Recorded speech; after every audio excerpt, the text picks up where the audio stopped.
స్తోత్ర. ఇప్పుడు ప్రార్థన చేసింది నీవే, జవాబు ఇమ్మని అడిగింది నీవే, జవాబు వచ్చేటప్పుడు ఇది ఎలా సాధ్యం అంటున్నాడు. ఎవరని ప్రార్థన చేశావు నువ్వు?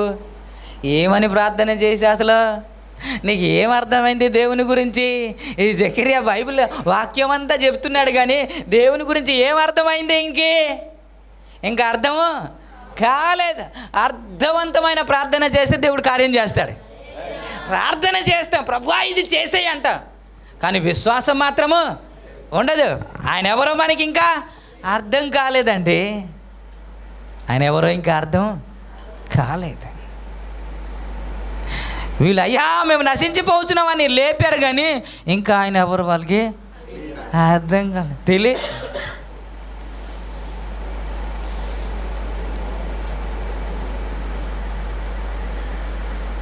దేవుడు ఒక్కొక్క సందర్భంలో నీ ఒరిజినాలిటీ బయటికి రావడానికి ఇలాగన్నీ సమకూరుస్తున్నాడు అన్నాను కదా. ఒక సందర్భంలో ఇలా మాట్లాడతాం.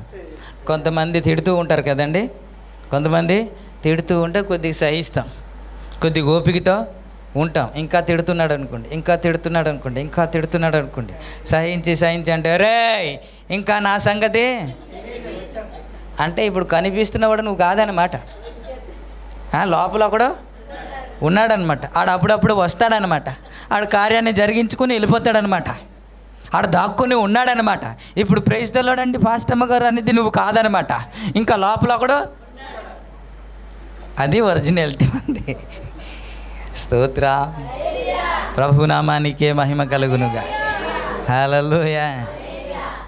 వీళ్ళు ప్రార్థన అయితే చేశారు, కానీ యేసయ్య గురించి వాళ్ళకి అర్థము. ఇప్పుడు చెప్పండి, దేని కొరకైతే ప్రార్థన చేస్తున్నాం దేవుడు చేస్తాడా లేదా? మనకి మీటింగ్ పెట్టాలంటే బోల్డ్ అవసరం, ఫినాన్షియల్గా చాలా మనకి అవసరం. అది చేయగలడా లేదా? అది చెయ్యగలడో లేదో నీకు అర్థం అవ్వకుండా ఎలా ప్రార్థన చేస్తావు నువ్వు?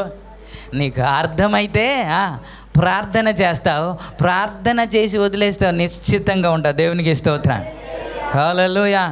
తగిన సమయంలో ఆయన కార్యం చేస్తాడని ధైర్యంగా ఉంటాం. అర్థం కాకపోతేనే స్తోత్రం. హల్లెలూయా. యేసు రక్తమే జయం, యేసు రక్తమే జయం. టైం అయిపోయింది. ఇంకో చిన్న మాట చెప్పి నేను ముగిస్తాను అండి. ఇంకో చిన్న మాట చెప్పనా? యోహాను సువార్తకి రండి, 11వ అధ్యాయానికి రండి. చెప్పండి అమ్మా, ఏదో చెప్తున్నారు, చెప్పండి, పర్లేదు.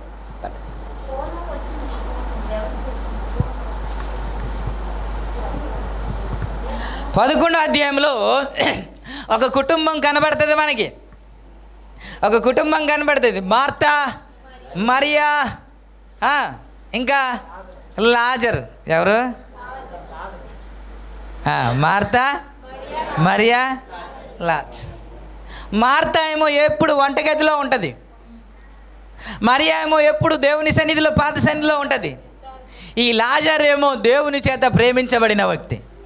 ముగ్గురే ఉన్నారంట, తల్లిదండ్రుల గురించి వ్రాయబడలేదు, కానీ ముగ్గురికి 3 పాత్రలు అప్పగించారు. 3 పాత్రలు వారు వహిస్తూ ఉన్నారు. కొన్ని కుటుంబాలకు వెళ్తే కొన్ని కుటుంబంలో మార్తలే ఉంటారు, కొన్ని కుటుంబాల్లో మరియలే ఉంటారు. వెళ్ళగానే ఫాస్ట్ గారు రండి ఏం కావాలని టీ చేసుకుని కాఫీ చేసేవారు ఉన్నారు. వీళ్ళు ఏదైనా దేవుని వాక్యం చెప్తామంటే వినరేళ్ళు. ఇప్పుడు వంటగదిలో ఉండేది. కొంతమంది దైవ సేవకు వెళ్తే మీరు అలాంటి వాళ్ళు కాదు, వీళ్ళు ఏమి ఉపచారం చేయరు, అక్కడే ఉంటారు. ఎందుకు ఈ 3 మాటలు చెప్పబడిందంటే, ఈ 3 ప్రవర్తన ఒకరిలోనే ఉండాలి, ఒక కుటుంబంలోనే ఉండాలి. దేవునికి స్తోత్రం. మనము దేవుని చేత ప్రేమించబడే అనుభవంలోనే ఉండాలి, మనము ఆతిథ్యము చేసేవారుగా ఉండాలి. దేవునికి స్తోత్రం. అంత మాత్రమే కాకుండా దేవుని సన్నిధిలో కూర్చొని దేవుని వాక్యం వినేవారుగా ఉండాలి. Praise the lord. ఈ 3 లేకుండా నువ్వు సంపూర్తి కాదు. ఈ 3 ఆ కుటుంబంలో ఉన్నాయంట. ఆ కుటుంబం అంటే చాలా ఇష్టమంట. బేతనియాకు ఎప్పుడైనా దేవుడు వెళ్తే, యేసయ్య వెళ్తే వాళ్ళ ఇంటికే వెళ్ళేవాడంట. దేవునికి ఇష్టం. కొంతమంది దైవ సేవకులు చెబుతున్న మాట ఏంటో తెలుసా? ఆ మరియ అంట, ఆ మార్త అంట, ఆ గుమ్మం దగ్గర కూర్చొని ఎప్పుడు యేసయ్య వస్తాడా అని ఎదురు చూసేదంట. వెళ్ళి గబుక్కున యేసయ్య మా ఇంటికి రా అని తీసుకొని వచ్చేదంట. మీరు ఏమంటారు? వారి ఆస్తి గురించి కానీ ధనం గురించి కానీ వ్రాయబడలేదు. కానీ ఆ యేసయ్యకి ఆతిథ్యం చేయడం మాత్రమే కాదు, యేసయ్యతో పాటు ఎంతమంది ఉండేవారు? నాకు రాత్రి నుంచి బ్రదర్ ఎంతమంది వస్తున్నారు? మళ్ళీ తెల్లవారి బ్రదర్ ఎంతమంది వస్తున్నారు? ఎందుకు తెలుసా? వంట చెయ్యాలి కదా. 5గురికి అనేసి మనం చెప్పామనుకోండి, వాళ్ళు 5గురికి చేశారనుకోండి, ఆహారము ఉండదు కదా. వారు ప్రిపేర్ చేయడానికి అడిగేవారు. కానీ ఎక్కువ మంది వస్తే కొద్దిగా కష్టంగా ఉంటుంది కదా. నా సంఘాన్ని నేను చాలా ప్రేమిస్తున్నారు. ఒక్క మాట చెప్తే చాలు అందరూ సెలవు పెట్టి వచ్చేసారు. దేవునికి స్తోత్రం. నేను అనుకుంటాను, నన్ను బట్టి కాదు, వారు దేవుని ప్రేమిస్తున్నారు కాబట్టి, దేవుని వాక్యానికి లోబడుతున్నారు కాబట్టి. స్తోత్రం, హల్లెలూయా. ఆతిథ్యం చేసిందంటే యేసయ్యకి అనుకున్నారేమో. యేసయ్యతో పాటు 12 మంది ఉంటారు. ఎంతమంది? వీలేనా అని అంటే యేసయ్య వెనక అట్లా ఏం చెప్తాడా అని తిరిగి చూసేవారు శాస్త్రులు, పరిసయ్యులు, సద్దుకాయలు ఉంటారు. యేసయ్యని పెట్టిన వీళ్ళని కూడా మీరు వెళ్ళిపో అంటారా? అంటే చూడండి, ఆతిథ్యం చేయటంలో ఎంత ఆసక్తి కలిగి ఉన్నారు. అలా ఉన్న కుటుంబంలో ఒక విషాదం జరిగిందంట. ఎవరైతే దేవుని చేత ప్రేమించబడుతున్నాడో, ఇప్పుడు ఏమైనా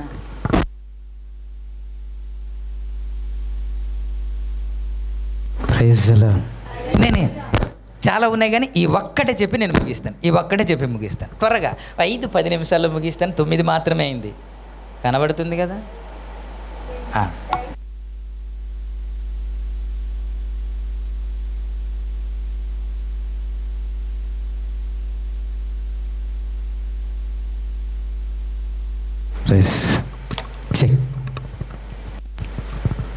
ఇప్పుడు లాజర్ అనే వ్యక్తి చనిపోయాడంట. చనిపోలేదు. ఆయన రోగిగా ఉన్నాడని వర్తమానం ఎవరి దగ్గరికి పంపించారు? యేసయ్య దగ్గరికి పంపించారంట. యేసయ్య అంటే రోగిగా ఉన్నాడంటే చావు బ్రతుకుల మధ్య కుట్టుమిట్టులాడతారు. చివరి స్టేజ్, లాస్ట్ స్టేజ్ అనమాట.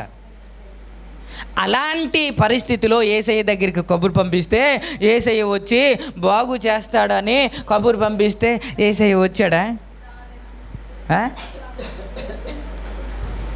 ఇప్పుడు మీకు ఎలా ఉంటుంది? పోనీ యేసయ్య ఇంకా బ్రతుకుండేటప్పుడు కబురు పంపిస్తే రాలేదు, లాజరు చనిపోయిన తర్వాత అయినా రావాలి కదా, సమాధి కార్యక్రమం అయినా వెళ్ళాలి కదా. బ్రదర్ చాలా గొప్ప దైవ సేవకుడు, మా ఏరియాకే పెద్ద దైవ సేవకులు కాబట్టి మేము వెళ్ళాలి, మీరు వద్దు అంటే నేను ఉండిపోతానన్నారు. అలాగేం కాదు, మీరు వెళ్ళి రండి అన్నారు కదా. మరి ఒక దైవ సేవకునికే మనం ఇంత విలువ ఇస్తున్నాం కదా, మనం ఇంత నమ్మకంగా ఉంటున్నాం కదా. మరి యేసయ్య మనకి బోధించే వ్యక్తి కదా, మనం ఆరాధించే వ్యక్తి కదా, ఆయన ఎంత నమ్మకంగా ఉండాలి.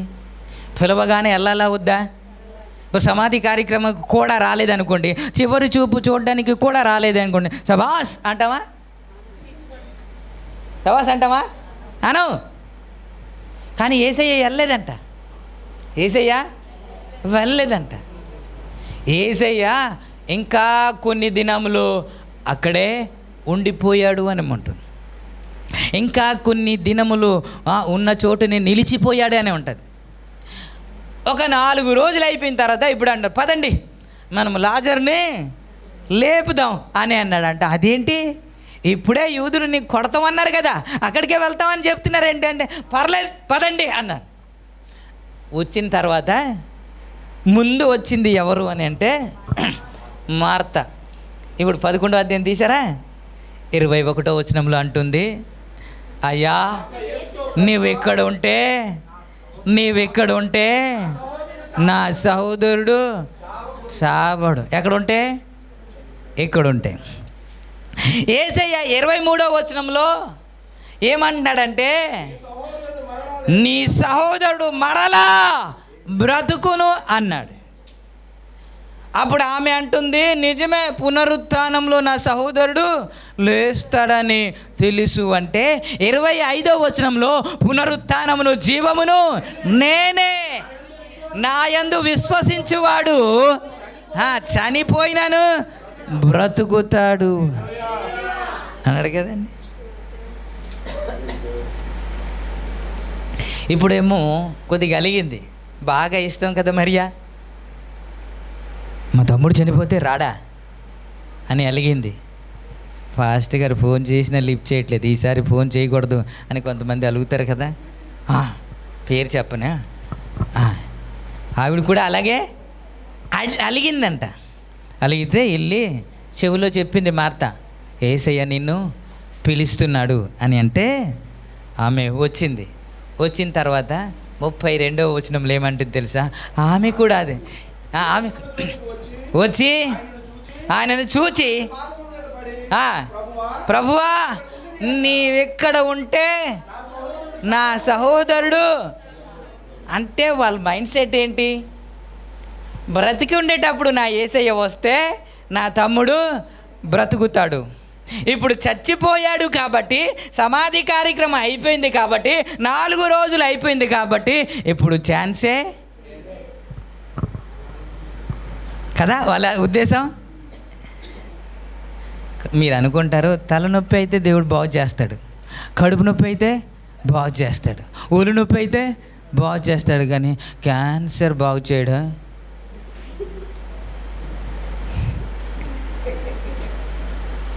ఇప్పుడు బీపీ షుగర్ వచ్చిందనుకోని పోతుందా? బీపీ షుగర్ పోతుందా? ఒకసారి వస్తే పోదు, అంతే కదా, పక్కా. ఇది వైద్యులు చెప్పింది పక్కా. కానీ నా యేసయ్య చేస్తాడా లేదా, చేయగలడా లేదా? పోనీ మీకే వచ్చింది అనుకోండి, స్వస్థపరుస్తాడని నమ్మకం ఉంటుందా? నమ్మకం ఉంటే ఏం చేయాలి తెలుసా, రేపటి నుంచి టాబ్లెట్ వేయకూడదు. కడుపున ఒకటి, తిన్న తర్వాత ఒకటి వేయకూడదు. వీళ్ళు ప్రభువునే పిలిచారు, ప్రభువుని ప్రార్థన చేస్తున్నారు, కానీ ఏమని నమ్ముతున్నారంట, బ్రతికుంటే నా సహోదరుడు బాగుపడతాడు.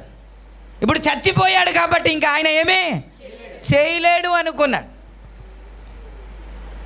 యేసయ్య వచ్చి ఆ రాయి తీవా అని అంటే, అయ్యా 4 రోజులు అయిపోయింది, కంపు కొడుతుంది అని అంటే, నీవు నమ్మిన ఎడల దేవుని మహిమను ఏం చేస్తే, నమ్మితే నీ ఆశలు చచ్చిపోయినా, ఇది జరగదు అన్నా, ఇది అవ్వదు అనుకున్నా, ఇది అసాధ్యం అనుకున్నా, అది డాక్టర్లే ఇంకా అవ్వదు అన్న నా దేవుడు చేస్తాడు. అది ప్రైజ్ ది లార్డ్. నీ దేవుడు ఎవరు నీకు అర్థమైతే నువ్వు ఇంకా ఇలా మాట్లాడవు. నువ్వు ఇంకా ఎలాంటి పరిస్థితిలోనైనా ధైర్యంగా ఉంటావు, ఇంకొకరిని ధైర్యపరుస్తావు. హల్లెలూయా. చిన్న చిన్న కార్యం అయితే దేవుడు చేయగలడు, కానీ ఈ గొప్ప కార్యాలు దేవుడు చేయలేడు అనుకుంటాం. చనిపోయాడు కాబట్టి ఇంకా బ్రతికించడం అసాధ్యం అనుకుంటుంది. ఎవరు అంటే మరియా, మార్త. కానీ చనిపోయిన శవాన్ని కూడా లేపగలిగిన సమర్థుడు అనే సంగతి మరియకు, మార్తకు తెలియదు. వారు ప్రభునే ఆరాధిస్తున్నారు, ప్రభునే మహిమపరుస్తున్నారు, ప్రభునే కొనియాడుతున్నారు, కానీ యేసయ్య ఎవరో ఇంకా అర్థం కాలేదు. స్తోత్రం. అర్థమైతే ఏమని మాట్లాడతారు? అర్థమైతే ఏడుస్తూ ఎందుకు కూర్చుంటారు? అర్థమైతే దిగులుతో ఎందుకు కూర్చుంటారు? దేవుడు ఏం చేస్తాడు అర్థమైతే ఇంకా ఏడవరు. దేవునికి స్తోత్రం. ఏం చేస్తాం? ఏదైనా చేయగలవు, కథ మొత్తం మార్చగలవు, నీ నామముకే మహిమంతా అని కథ మొత్తం మార్చేస్తాడు. దేవునికి స్తోత్రం. ఎవరైతే నీ కథ మారుద్దాం అనుకుంటున్నాడో ఆ కథ అంతను మార్చగలిగిన దేవుడు నీ దేవుడు. Praise the lord. నమ్మితే రాబోయే దినాలు అదే కార్యం చేయబోతున్నాడు. నేను వచ్చేటప్పుడు ఒక మాట చెప్పాను, ఏంటో తెలుసా? నెహెమ్యా గురించి మాట్లాడాను. గడిచిన దినాల్లో నేను వచ్చేటప్పుడు నెహెమియా గురించి మాట్లాడే ఎన్నో ఆటంకాలు వచ్చాయి, ఎన్నో ఇబ్బందులు వచ్చాయి. ఆపేద్దామని కొన్ని సంవత్సరాలు ఆపేశారు, అది ఆర్డర్ కూడా వచ్చింది, కానీ నా దేవుడు కార్యము చేశాడు. ఇది కూడా అలాగే చెయ్యబోతున్నాడని నేను మాట్లాడాను. ఆటంకాలు వచ్చాయా లేదా? ఎంతోమంది ఆపడానికి ప్రయత్నం చేశారా లేదా? అప్పుడు తేజ రాలేదు, ఇంకా అప్పుడు వరకు తేజ రాలేదు. కానీ ఎప్పుడు రప్పించాలో ఆయనకి తెలుసు, ఎవరి ద్వారా జరిగించాలో ఆయనకి తెలుసు, ఎవరి ద్వారా కార్యం చేయాలో ఆయన తెలుసు, ఎవరు వస్తే పని జరుగుద్దో తెలుసు, ఎవరు వస్తే నోరు మూస్తారో ఆయనకి తెలుసు. స్తోత్రం చెప్పలేదు ఇంకా. హల్లెలూయా. నా దేవుడు ఏదైనా చేయగలడండి. ఆ సంగతి ఎవరికి తెలియదు? మరియకు మార్తకు తెలియదండి. ఇప్పుడు దేవుడు ఆ రాయి తీసిన తర్వాత, ఇప్పుడు నేను ఒక ప్రశ్న అడుగుతాను, చెప్పండి. లాజరు అని పిలిస్తే బయటకు వచ్చాడు కదా, ఆ రాయి తీలేడా? యేసయ్య ఆ రాయి తీలేడా? పోనీ రాయి ఉంటుండగా పిలిస్తే రాలేడా? మరి ఎందుకు అలా చేయలేదు? చెప్పండి చెప్పండి. చూడాలి, అందరూ చూడాలని. ఇప్పుడు రాయి ఉంది, అలాగా పిలవగానే రాయి అలా ఉంటుండగా ఆయన వచ్చేసాడు, రాలేడా? అలా చేయలేడా దేవుడు? చేయగలడు కదా. మరి ఎందుకని అలా చేయలేదు?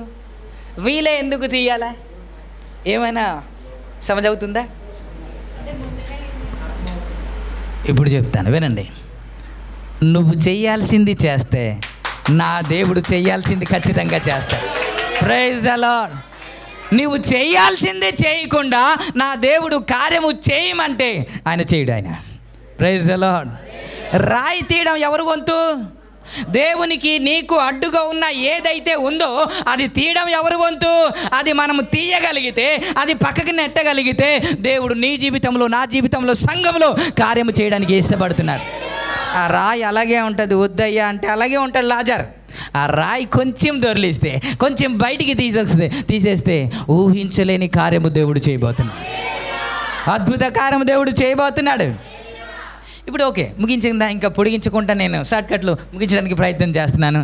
అయితే ఇప్పుడు ఇందాక అనుకున్నారు కదా, నువ్వు అప్పుడే వచ్చుంటే బాగున్ను, బ్రతికుండేటప్పుడు వచ్చుంటే బాగున్ను అని అన్నారు కదా. ఇప్పుడు చచ్చిపోయాడు, 4 రోజులు అయిపోయింది, కంపు కొడుతుంది అన్నారు కదా. ఇప్పుడు అవ్వదు అన్నారు కదా. పునరుత్థానం అందే లేస్తాడు అని అన్నారు కదా. ఇప్పుడు లేచాడు కదా, ప్రభు ఒక అద్భుతాలు చేశాడు కదా.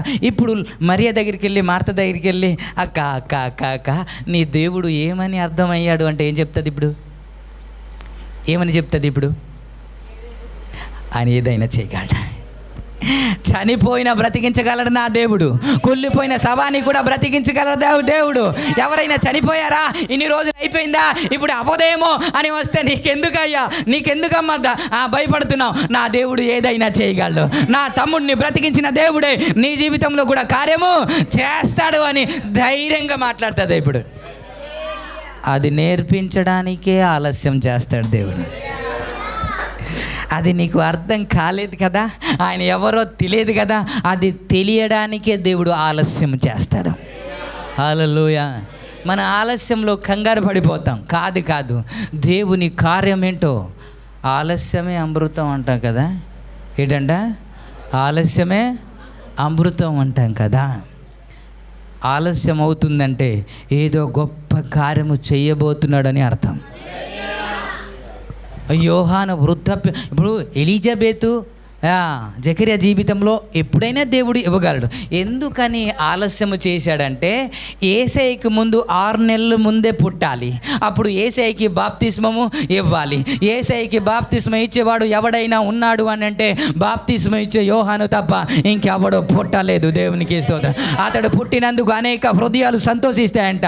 ఆయన తండ్రుల హృదయాన్ని, పిల్లల హృదయాన్ని, తండ్రుల తట్టును త్రెప్పగలిగిన ఒక గొప్ప ప్రవక్త దేవుడు ఇవ్వబోతున్నాడు కాబట్టి ఆలస్యం చేశాడు. Praise the lord.